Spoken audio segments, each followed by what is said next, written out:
Does history really repeat itself, or can we learn from the mistakes of those who came before us? History provides a chronological, statistical, and cultural record of the events, people, and movements that have made an impact on humankind and the world at large throughout the ages. Then welcome to Channel of Word.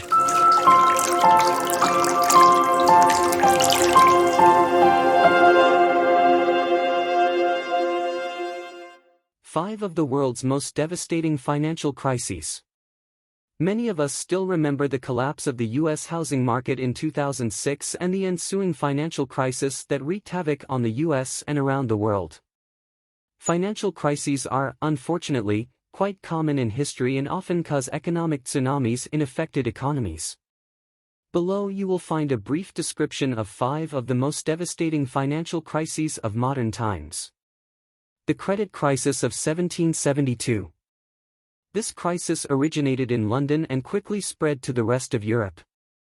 In the mid-1760s, the British Empire had accumulated an enormous amount of wealth through its colonial possessions and trade. This created an aura of over-optimism and a period of rapid credit expansion by many British banks. The hype came to an abrupt end on June 8, 1772, when Alexander Fordyce, one of the partners of the British banking house Neil, James, Fordyce, and Down, fled to France to escape his debt repayments. The news quickly spread and triggered a banking panic in England, as creditors began to form long lines in front of British banks to demand instant cash withdrawals. The ensuing crisis rapidly spread to Scotland, the Netherlands, other parts of Europe, and the British American colonies. Historians have claimed that the economic repercussions of this crisis were one of the major contributing factors to the Boston Tea Party protests and the American Revolution. The Great Depression of 1929–39. This was the worst financial and economic disaster of the 20th century. Many believe that the Great Depression was triggered by the Wall Street crash of 1929 and later exacerbated by the poor policy decisions of the U.S. government. The Depression lasted almost 10 years and resulted in massive loss of income, record unemployment rates, and output loss, especially in industrialized nations. In the United States, the unemployment rate hit almost 25% at the peak of the crisis in 1933. The OPEC oil price shock of 1973. This crisis began when OPEC, Organization of the Petroleum Exporting Countries, member countries, primarily consisting of Arab nations, decided to retaliate against the United States in response to its sending arms supplies to Israel during the Fourth Arab-Israeli War. OPEC countries declared an oil embargo, abruptly halting oil exports to the United States and its allies. This caused major oil shortages and a severe spike in oil prices and led to an economic crisis in the U.S. and many other developed countries.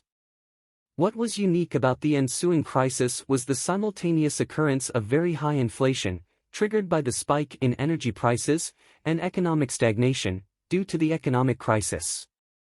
As a result, economists named the era a period of stagflation, stagnation plus inflation, and it took several years for output to recover and inflation to fall to its pre-crisis levels.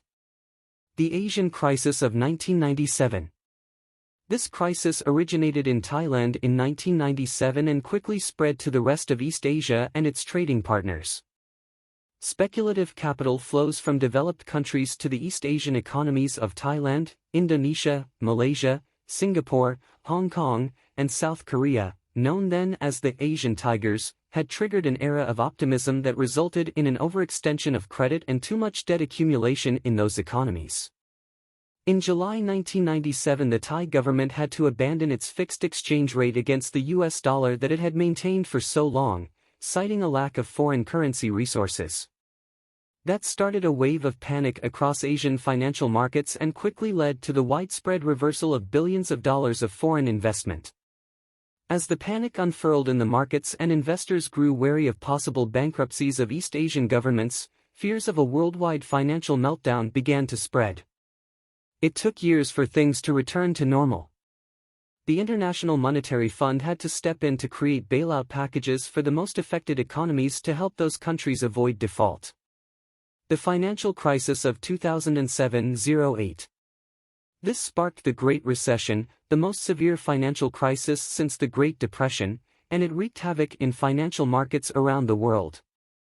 Triggered by the collapse of the housing bubble in the US, the crisis resulted in the collapse of Lehman Brothers, one of the biggest investment banks in the world, brought many key financial institutions and businesses to the brink of collapse, and required government bailouts of unprecedented proportions. It took almost a decade for things to return to normal, wiping away millions of jobs and billions of dollars of income along the way. Thank you for listening to our words. Please support us by liking and subscribing.